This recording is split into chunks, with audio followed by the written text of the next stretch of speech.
Bienvenue à toutes et à tous. Aujourd'hui, on va continuer notre lecture du Srimad Bhagavatam, deuxième chant, chapitre 1, verset 18. Om Namo Bhagavate Vasudevaya.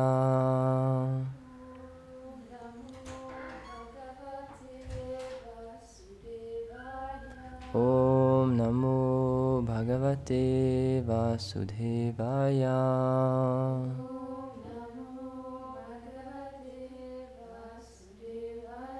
Om Namo Bhagavate Vasudevaya.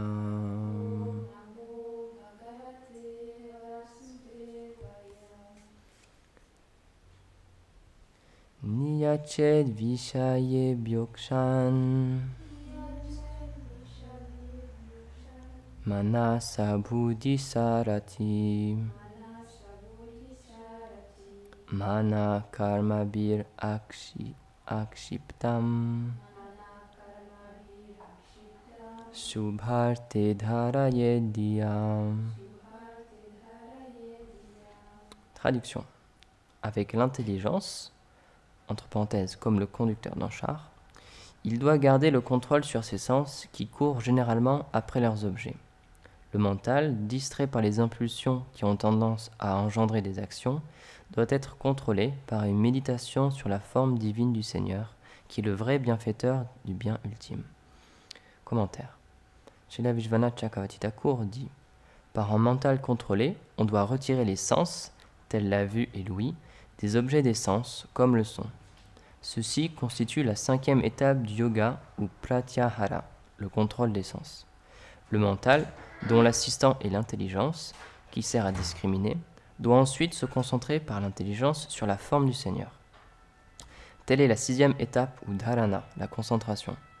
Le mental est décrit comme impossible à stabiliser par le pranayama, le contrôle du souffle, et par d'autres procédés, à cause de l'extrême force des impressions des actions passées. Omagena timirandasya gyanam jalam jalakaya chakshur militamena tasmai shri gurave namaha shri chaitanya manobhishtam stapitam jena bhutale svayam rupa kadamayam dadati sapadam tikam. He Krishna Karuna Sindhu Dina Bandhu Jagatpate Gopisha Gopika Kanta Radha Kanta Namostute Tapta Kanchana Gorangi Radhe Vrindavaneshwari Vishabhanu Shute Devi Pranamami Hari Priye Jaya Shri Krishna Chaitanya Prabhu Nityananda Shri Advaita Gadada Shivasari Gaura Bhakta Vrinda. Hare Krishna, Krishna Krishna, Hare Hare, Hare Rama, Rama Rama, Hare Hare. Vrindaye Tulasi Devyaye, Priyaye Keshava Sacha, Krishna Bhakti Pradidevi Satyavate Namo Namaha. Vanchakalpa Tarubhyascha, Kripa Sindhubhyaye Vacha, Patitanam Pavanebhyo, Vaishnavebhyo Namo Namaha. Namam Vishnu Padaya Krishna Prashtaya Bhutale Srimate Bhaktivedanta Swamini Tinamine Namaste Sarasvati Deve Gauravani Pracharine Nirvishesha Shunyavadi Paschatya Shatarine. Donc on continue le verset, on continue dans la suite du verset qu'avait lu Radha, les versets 16 et 17. Donc il y a la pratique la véritable pratique du yoga qui est expliquée. Qu'est-ce qu'on entend véritablement par yoga? Parce que c'était le sujet de notre conférence au Havre l'autre jour. Donc on avait discuté un peu de ce point. C'est très à la mode maintenant le yoga. Beaucoup de personnes aiment le yoga ou font du yoga depuis la fin du XXe siècle maintenant, même plus que ça. Enfin, ça a été apporté il y a quand même assez longtemps en Occident. Déjà, début des années 1900, et même un petit peu avant, il y avait déjà des swamis qui étaient venus pour parler du yoga, etc. Et ensuite, dans les années 70, 80, 90 et 2000, là, c'était vraiment l'explosion. Et maintenant, partout, il y a des écoles de yoga. Donc ici à Rouen, donc le temple, ils ont ouvert une école de yoga, ça fait déjà bien longtemps. Et depuis, entre-temps, il y a d'autres écoles de yoga qui ont ouvert à Rouen. Maintenant, il y en a même plusieurs. Et partout en France, partout où est-ce qu'on va, Par exemple, une fois, on était partis en Harinam, on était tous partis pendant l'été, et du coup, pour éviter l'autoroute, on avait suivi Simon, et du coup, on avait pris les petites routes, on était passé, du coup, c'était la départementale, etc., quoi. Et puis, on passait vraiment dans des petits villages, quoi. C'est vraiment des villages pas si grands que ça, quoi. Puis, à un moment, on était tous arrêtés à un feu, on s'arrête, puis avec soudain, on tourne la tête, et juste à côté, sur la rue, il y avait un centre de yoga, de méditation, etc., quoi. On s'est regardé, on a rigolé, quoi. Vraiment, c'était perdu comme endroit, et puis voilà, il y avait un centre de yoga, quoi. Donc c'est vraiment très à la mode, beaucoup de personnes aiment faire du yoga. Et pourquoi c'est autant à la mode, pourquoi ça marche autant? Parce que les gens, ils voient qu'il y a un bénéfice, ils voient que ça marche, ils voient qu'il y a quelque chose qui se passe. Alors on leur explique pas vraiment pourquoi, parce que maintenant la majorité des systèmes de yoga qui sont expliqués, c'est juste, comme on l'expliquait, c'est juste pranayama, contrôle du souffle, ou juste des mouvements physiques. Mais rien que ça, on se rend compte que ça marche. Les gens se disent, bah, ça m'enlève du stress, je suis mieux concentré, je me sens mieux dans mon corps, etc., quoi. Mais c'est dommage de ne pas pousser un tout petit peu plus loin et de continuer la pratique du yoga, parce que, comme on l'expliquait dans les versets précédents qu'avait lu Radha, le début c'est ça, on contrôle nos sens, on arrive à contrôler notre corps, pour ensuite pouvoir méditer sur le Seigneur suprême. Mais cette partie-là, évidemment, personne n'en parle. Tout le monde s'arrête juste à faire des postures de yoga. Mais le but du yoga, véritablement, c'est d'être bien dans son corps, c'est vrai, de pouvoir contrôler son corps pour ensuite penser à ce qu'on veut. Dans le sens, penser juste au Seigneur suprême. Parce que, comme c'est expliqué dans ce verset, le mental, il est trop perturbé, surtout maintenant dans l'âge de Kali, et surtout avec toutes les activités qu'on fait, ça ne nous aide pas en fait. Le fait de, comme expliquera Saline d'ailleurs, le fait de juste se sentir libre, mais de juste en suivant nos désirs, c'est pas vraiment ça la vraie liberté. Et donc, le yoga, il a pour but de nous apprendre à contrôler notre corps, contrôler nos pensées, contrôler nos désirs, contrôler nos pulsions, pour ensuite avoir un mental clair, sous contrôle, pour ensuite l'utiliser comme nous on veut, et pas comme lui il veut. Parce que c'est ce qu'explique la Bhagavad Gita, c'est ce qu'explique Krishna à Arjuna. Le mental, il est aussi difficile à contrôler que le vent. Donc en fait, ça veut dire que c'est impossible à contrôler. Et c'est cet exemple qui est donné, mais on ne peut pas contrôler le vent, personne ne peut contrôler le vent. Donc quand on dit que le mental est extrêmement difficile à contrôler, c'est qu'en fait, c'est impossible à contrôler. Donc l'astuce, c'est pas de contrôler le mental, comme tu en parlais hier, mais c'est de l'utiliser en fait, de rediriger son attention et de rediriger ses actions. Et de cette manière-là, bah, il continue à être lui-même, il continue à faire ce qu'il a envie de faire, c'est-à-dire à s'attacher à des objets, sauf qu'au lieu de s'attacher à des objets matériels, qui engendrent juste de la souffrance, puisqu'ils vont disparaître à un moment donné, au lieu de ça, on s'attache à des objets spirituels, on s'attache au Seigneur, à ses divertissements, à ses gloires, et grâce à ça, notre mental est pacifié, notre intelligence elle est utilisée à bon escient, et petit à petit notre âme elle s'éveille. C'est ça le but du yoga, c'est d'éveiller l'âme à ce qu'on appelle le Jaiva Dharma, c'est-à-dire sa constitution éternelle, sa position éternelle. Srila Bhaktivinoda Thakur, qui est un membre très important de notre filiation spirituelle, a beaucoup parlé de ce sujet. Il a même écrit un livre qui s'appelle Jaiva Dharma. Donc Jiva c'est l'âme, et Dharma c'est le devoir, c'est l'occupation, c'est le but de l'âme. Donc le Jaiva Dharma, c'est ce qu'il explique, c'est d'avoir une relation avec le Seigneur. Il explique c'est sa réalité ontologique, c'est ce pourquoi elle existe. Par définition, l'âme elle est faite pour avoir une relation avec le Seigneur. Et donc c'est pour ça que dans notre filiation spirituelle, donc on suit nos acharyas, donc il y a Bhaktivinoda Thakur, c'est pour ça que on dit qu'on fait partie du Bhaktivinoda Parivar, c'est-à-dire on fait partie de la filiation spirituelle de Bhaktivinoda Thakur, et au-delà de ça, on fait partie de la filiation spirituelle de Chaitanya Mahaprabhu, et donc de lui viennent aussi les 6 Goswamis, puisque Chaitanya Mahaprabhu c'est une incarnation du Seigneur qui est annoncée dans les Védas, et le Seigneur, en tant que Chaitanya Mahaprabhu, il n'a rien écrit personnellement, il n'a pas écrit de livre, mais il a demandé à certains de ses associés d'écrire pour lui. Et c'est les livres de ces associés-là, donc tout ce qu'ils ont écrit, c'est sous la direction du Seigneur suprême, et c'est ces livres-là que nous, on suit dans notre filiation spirituelle. Donc c'est pour ça qu'on s'appelle aussi les Rupanuga, parce qu'on suit dans les traces de Rupa Goswami, Jiva Goswami et tous les Goswamis de Vrindavan, qui ont été mandatés directement par le Seigneur pour écrire à propos de la philosophie, pour expliquer tous ces points philosophiques. Et donc, Jiva Goswami, il a écrit entre autres les Sandarbhas, et dans les Sandarbhas, il explique que la nature de l'âme est double en fait. La nature de l'âme, c'est d'avoir une relation avec le Seigneur, et donc cette relation, cette bhakti, elle est à l'intérieur de nous, mais en même temps, elle doit nous être donnée. On explique. Dans le sens où en fait, comme l'explique Bhaktivinoda Thakur, la nature de l'âme, par définition, c'est d'être lié au Seigneur, c'est d'avoir une relation avec le Seigneur. Sauf que nous, on a fait le choix d'oublier cette relation. Et c'est pour ça que, pour accéder à notre requête, le Seigneur a créé ce monde matériel, qui existe depuis extrêmement longtemps, pour que nous, âmes rebelles, puissions avoir l'expérience qu'on désire. Mais il n'en reste que notre identité véritable, elle est toujours là. C'est juste qu'elle est cachée.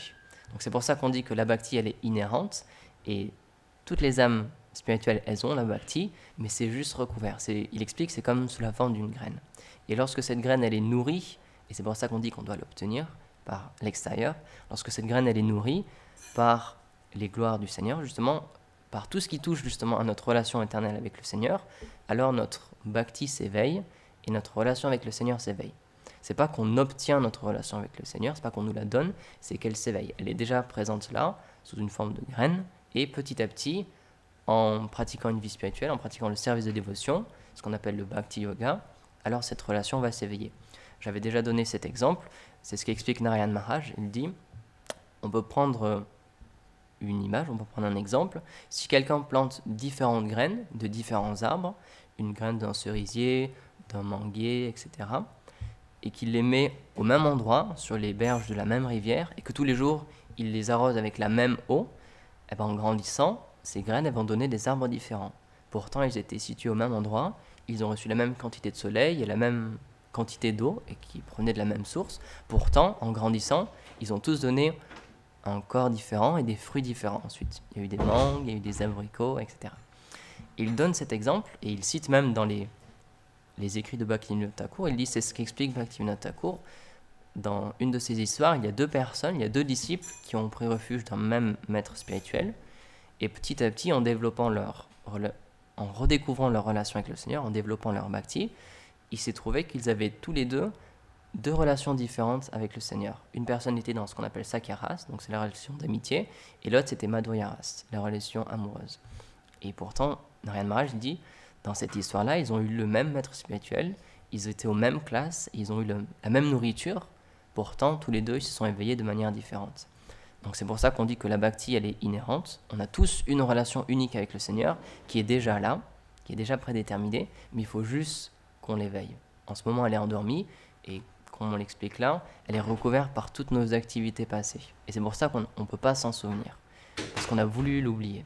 Et le Seigneur, pour accéder à notre requête, il nous a fait oublier, puisqu'on voulait vivre sans lui. Mais quand même, puisqu'il sait que c'est notre nature éternelle, il fait tous les arrangements possibles pour qu'on puisse redécouvrir cette relation. Et donc c'est pour ça que dans les Védas, c'est décrit les différents avatars que prend le Seigneur, les différentes formes que prend le Seigneur lorsqu'il vient dans ce monde pour nous permettre de se reconnecter à lui. Et la plus récente, c'est ce qu'on appelle l'incarnation de Shri Chaitanya Mahaprabhu. Donc c'est le Seigneur qui vient, mais pas justement sous sa forme de Seigneur suprême ou de Dieu, mais sous la forme d'un pratiquant, d'une âme conditionnée, dans le sens où c'est une âme qui redécouvre sa relation avec le Seigneur. Donc c'est un divertissement très spécial, puisque c'est le Seigneur lui-même qui vient, mais qui nous montre comment retrouver sa relation avec lui, et comment agir, et comment être en tant que ce qu'on appelle un sadhaka, un pratiquant, quelqu'un qui pratique une vie spirituelle. Mais c'est expliqué aussi dans les Védas que le Seigneur, il vient jamais seul. Quand il vient avec ses associés, il vient avec sa demeure. Il amène tout le monde avec lui, en fait. Il amène sa maison, et il vient jamais tout seul. Et donc, dans les divertissements de Chaitanya Mahaprabhu, il y a beaucoup de personnes qui sont venues aussi. Et donc, on a la chance, dans notre filiation spirituelle, d'avoir beaucoup de personnes qui ont écrit des livres sur ces divertissements pour qu'on puisse en avoir une trace. Donc, du temps de Chaitanya Mahaprabhu, il y a certains écrits qui ont commencé à être faits. Et plus récemment, il y a aussi beaucoup de personnes qui ont compilé ces écritures-là ou qui ont fait des recherches un peu plus poussées pour qu'on puisse avoir accès à ces histoires. Donc, par exemple, il y a un livre qu'on a ici, c'est Bhakti Ballabh Tirtha Maharaj, qui a écrit aussi un livre sur les associés de Mahaprabhu et les divertissements de Mahaprabhu. Et aussi, un peu avant lui, chez la Bhaktisiddhanta Prabhupada aussi, c'est ce qu'il a fait. Il a fait un énorme effort pendant beaucoup de temps, pendant beaucoup d'années. il a essayé de retrouver tous les lieux de naissance actuels, enfin où est-ce qu'ils sont situés maintenant, tous les lieux de naissance et de divertissement aussi des associés de Mahaprabhu. Donc c'est pour ça, par exemple, quand on lit le Chaitanya Charitamrita et le commentaire de Srila Prabhupada, dans le commentaire, quand il est question d'un associé du Seigneur, il est marqué la ville où est née cette personne, ça s'appelle maintenant comme ça, et on peut y accéder par telle voie de train, et c'est à telle distance de telle ville, etc. Et donc c'est les calculs maintenant, et c'est les noms des villes de nos jours. Et ça, en fait, c'est ce que Srila Bhaktisiddhanta avait écrit, et c'est ce qu'il avait retrouvé. Et donc aujourd'hui, je voudrais parler de mon associé du Seigneur, parce que c'est un jour très spécial. Aujourd'hui, c'est la disparition de Kalia Krishnadas. Et donc, c'est intéressant, parce qu'il y a quelques jours, on a parlé aussi de Narahari Sarakara Thakur, et il se trouve que Kalia Krishnadas il est lié à Narahari Sarakara Thakur. Donc en fait, Narahari, c'est l'oncle de Kalia Krishnadas. Donc, encore une fois, quand le Seigneur vient, il vient avec ses associés, donc c'est tous des personnes incroyables. Et donc là, il est question d'une famille très spéciale, c'est 3 frères. Donc il y a Mukundadas, Madhavadas et Narahari Sarakara Thakur. Et donc ces 3 frères, qui étaient 3 grands dévots du Seigneur, et donc ils étaient liés à Chaitanya Mahaprabhu. Et il y a une histoire qui montre à quel point c'était des dévots très spéciaux. Donc Mukundadas, il était de profession, il était docteur en fait. Il était docteur à la cour du roi. Donc c'était un roi musulman à l'époque, et il était un de ses docteurs. Et donc un jour, comme tous les jours, il va travailler, il va à la cour du roi. Et ce jour-là, le roi, il était éventé par un fan, par un chamara en plume de paon. Et donc, quand Mukundadas il a vu ce chamara en plume de paon, ça lui a fait penser à Krishna, en fait. Parce qu'on sait que Krishna a toujours une plume de paon sur lui. Et donc, quand il a pensé à ça, il est tombé dans une extase spirituelle, et tout de suite, il est tombé inconscient sur le sol. Donc là, tout le monde qui s'est demandé qu'est-ce qui se passe, parce que c'est le médecin de la cour, quand même. Donc, quand le médecin de la cour, il tombe, c'est pas très bon signe. Donc, ils ont essayé de le réveiller. Et au bout d'un moment, il a repris ses esprits. Et donc le roi, il lui a demandé « Qu'est-ce qu'il y a? Est-ce que tu es malade? Qu'est-ce qui se passe ?» Et du coup, Mukundadas, il voulait pas montrer sa dévotion à tout le monde. C'était un sentiment qui lui était personnel. Donc il n'a pas voulu faire étal de cette chose-là. Donc il a dit au roi « Non, t'inquiète pas, je suis épileptique. Alors ça m'arrive, des fois j'ai des crises comme ça et je tombe au sol, mais c'est pas grave, t'inquiète pas, tout va bien. » Mais en fait, le roi, il a pu voir... Le Seigneur a pu lui faire voir que c'était un grand dévot du Seigneur, donc il a compris, il n'a rien dit, mais ce jour-là, il a envoyé Mukundadas chez lui. Et donc, Mukundadas, il a eu un fils qui s'appelle Raghunandan Thakur. Et donc, c'est une histoire très particulière aussi, parce que Raghunandan Thakur, lorsqu'il était encore un jeune enfant, il a eu un divertissement très spécial avec la déité de la famille, qui a vraiment marqué son père. Donc un jour, Mukundadas, il devait justement parce que c'était son travail, il devait s'absenter de la maison, il devait partir. Et donc ils avaient, comme c'est la tradition, dans leur maison, ils avaient une petite déité de Krishna qu'ils adoraient tous les jours. Donc c'est une forme d'adoration qui est décrite dans les Védas pour qu'on puisse commencer à avoir une relation personnelle avec le Seigneur. C'est le Seigneur qui vient sous une forme particulière pour qu'on puisse le servir, pour qu'on puisse lui offrir à manger, s'occuper de lui tous les jours, etc. Et donc, lorsqu'il y a une déité qui est installée, c'est le Seigneur qui est là personnellement, donc on n'a pas le choix, il faut lui donner à manger. C'est pas qu'un jour on a envie et l'autre jour non. Lorsqu'il y a une déité installée, le Seigneur est présent directement, donc on doit le nourrir. C'est la règle. Donc Mukundadas devait partir, donc il a instruit son fils. Il a dit, aujourd'hui, c'est toi qui vas nourrir la déité, parce que moi, je dois m'absenter. Donc il a dit, donc, il a expliqué comment ça marche. Il y a une offrande qui est préparée. Je crois que c'était la mère qui préparait l'offrande. Et ensuite, donc, lui, il devait l'amener devant la déité. Il devait chanter des mantras, etc. Et demander à la déité à ce qu'elle mange. Et ensuite, reprendre l'offrande une fois que le Seigneur aurait mangé. Donc, son fils, Raghunandan Thakur, il a dit « Ok, pas de problème. » Et donc, le jour passe et le moment de l'offrande arrive. Et du coup, il suit l'instruction de son père. C'était très important, il avait vraiment une grande responsabilité, donc il était vraiment très content de faire ça. Donc il a pris le plateau d'offrande, il est allé voir la déité, il a chanté le mantra, il a fait tout ce qu'il devait faire. Et ensuite, du coup, il s'est assis devant la déité et il a demandé à la déité de manger. Et il est resté là, en fait, parce que il avait chanté le mantra, il avait demandé à la déité de manger, mais il n'y a rien qui se passait. Le plateau était toujours là, Et la déité, puisque elle était sous une forme de pierre, elle bougeait pas. Et donc, il a commencé à se sentir vraiment triste parce qu'il s'est dit, mais c'est mon père qui m'a demandé de faire ce service et il faut que la déité, elle mange. Et qu'est-ce qu'il va penser si elle mange pas?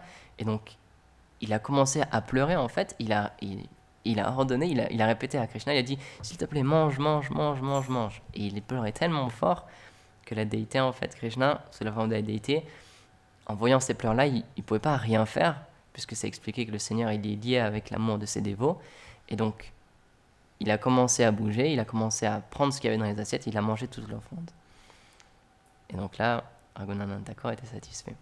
Et donc, lorsque son père est revenu, il a demandé à, comme toujours, puisque c'était la nourriture de la maison, il a demandé à avoir les restes de ce qu'avait mangé la déité, de ce qui avait été offert, le plateau qui avait été offert à la déité, pour que lui puisse manger.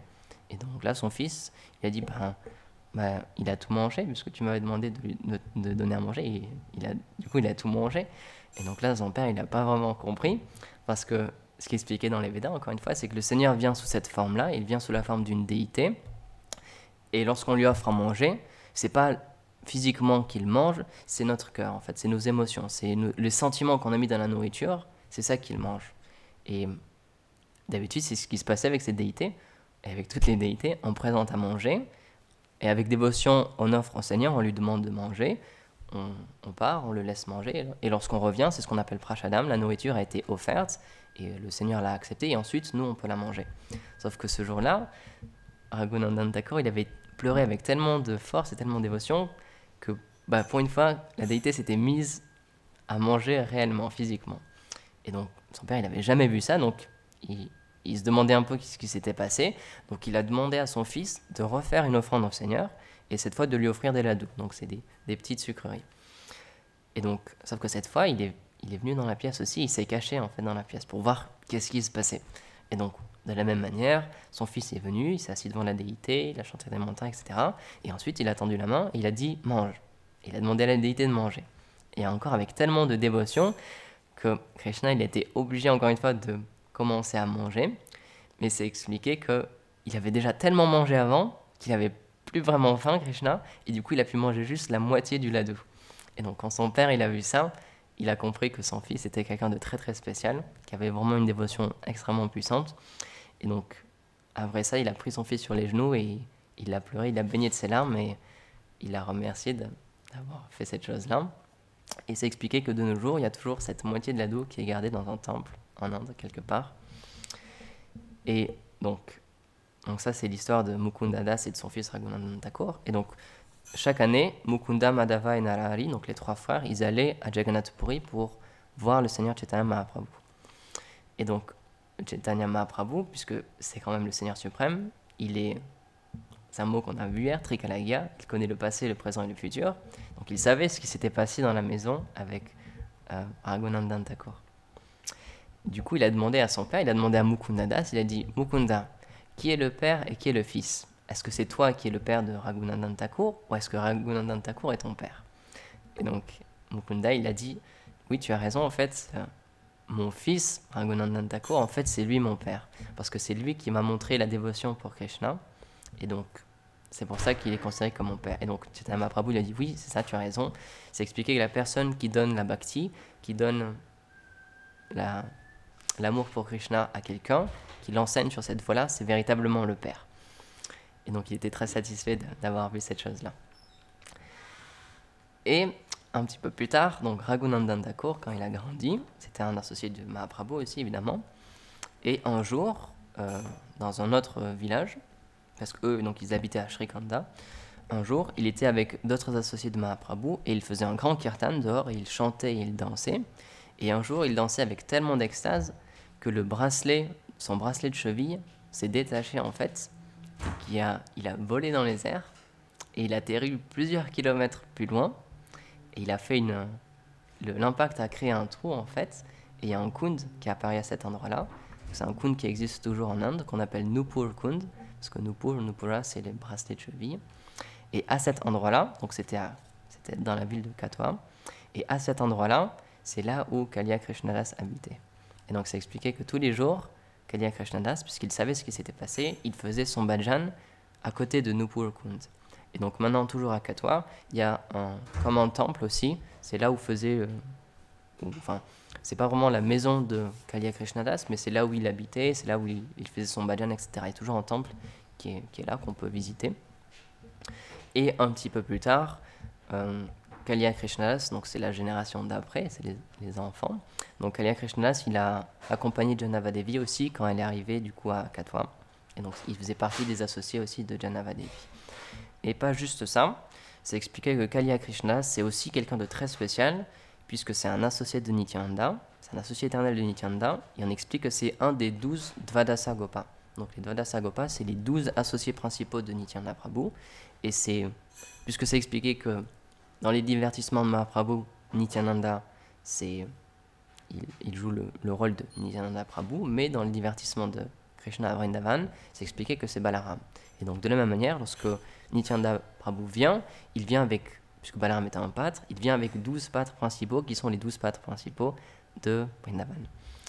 Et donc, si je me souviens bien, Kaliya Krishna, c'est l'Avanga Saka, donc c'est un des Sakas principaux aussi qui accompagne Krishna. Et donc il a accompagné Janavadevi aussi. Et donc il y a beaucoup d'histoires avec les Dvadasa Gopa, avec les 12 associés principaux de Nityananda Prabhu. Et donc nous, dans notre filiation spirituelle, on a un lien très fort avec Nityananda Prabhu, avec Janavadevi aussi, puisqu'on explique que lorsque Chaitanya Mahaprabhu a disparu de ce monde, l'acharya principal et la personne qui représentait du coup la filiation spirituelle qu'avait initié Mahaprabhu, c'était Janavadevi. Donc c'est pour ça qu'on dit qu'on fait partie du Bhaktivinoda Parivar, mais si on remonte un peu plus, on dit aussi qu'on fait partie du Shri Janava Parivar, puisque c'est de elle qu'on descend en fait. Et donc pendant un moment, c'était elle l'acharya. Lorsqu'elle était encore présente dans ce monde, c'était elle l'acharya principale, et tous les associés du Seigneur et toutes les personnes qui étaient encore vivantes, c'était à elle qui se référait. Et c'était elle qui dirigeait en fait le mouvement. Et c'est elle qui a aussi initié le premier festival de la disparition de Chaitanya Mahaprabhu. Et je crois aussi le premier festival d'apparition de Chaitanya Mahaprabhu, c'est elle qui a commencé à le célébrer aussi. Ou peut-être non, juste celui de disparition, je ne sais plus exactement. Mais c'est elle qui a commencé à faire ça. Et donc c'est elle qui a donné toutes les directives, qui a engagé tous les dévots pour qu'ils puissent faire ce festival-là. Et du coup, maintenant, c'est un festival que nous aussi on observe en tant que Gaudiya Vaishnav. Mais on a un lien très particulier du coup avec ces associés-là de Chaitanya Mahaprabhu. Et aussi, Srila Prabhupada, il a un lien très particulier, parce que c'est expliqué que de par sa naissance, il est né dans une famille qui fait partie des descendants des personnes à qui Nityananda Prabhu a prêché. Et donc c'est pour ça que depuis qu'il est tout petit, en fait, Srila Prabhupada, c'est expliqué que quand il était enfant, il allait dans des programmes et dans des familles où justement il célébrait Nityananda Prabhu et Janavadevi. Il y avait vraiment un lien particulier avec cette partie-là. Et donc, puisqu'on sait aussi que Prabhupada c'est un associé éternel de Radha et Krishna, on peut comprendre qu'il y a aussi quand même un lien avec Nityananda Prabhu, avec ces associés-là. Et c'est ce qu'il a dit aussi, et on peut voir, c'est ce que un de ses frères en Dieu aussi a expliqué, c'est ce que chez la Bhakti Rakshak Sridhar Dev Maharaj a expliqué. Il a dit que Nityananda Prabhu, il s'est incarné aussi en Prabhupada. Il dit que Prabhupada c'était un avesh de Nityananda Prabhu. Donc, si on remonte toutes ces choses-là, on peut voir qu'il y a vraiment quelque chose de particulier quand même avec Nityananda Prabhu, donc sa femme aussi Janavadevi, et Srila Prabhupada et notre filiation spirituelle. Donc, pour terminer, c'est expliqué aussi dans les... Je ne sais plus dans quel livre c'était. C'est un des livres qui raconte la biographie de Mahaprabhu. C'est expliqué que Kaliya Krishnadas, du coup, c'est un très grand dévot, qu'il était connu dans les 3 mondes, et que simplement par le fait de se rappeler de lui, on peut obtenir la miséricorde de Nityananda Prabhu. Et donc ensuite, celle de Mahaprabhu, pour ensuite pouvoir un jour retrouver notre relation avec le Seigneur. Donc c'est un jour de très bon augure, puisque c'est son jour de disparition, donc on peut prier Kaliya Krishnadas aujourd'hui pour qu'il puisse nous permettre d'obtenir un jour la miséricorde de Nityananda Prabhu. Grantara Srimad Bhagavatam ki jai, Srila Prabhupada ki jai, Gaur Premanande Hari.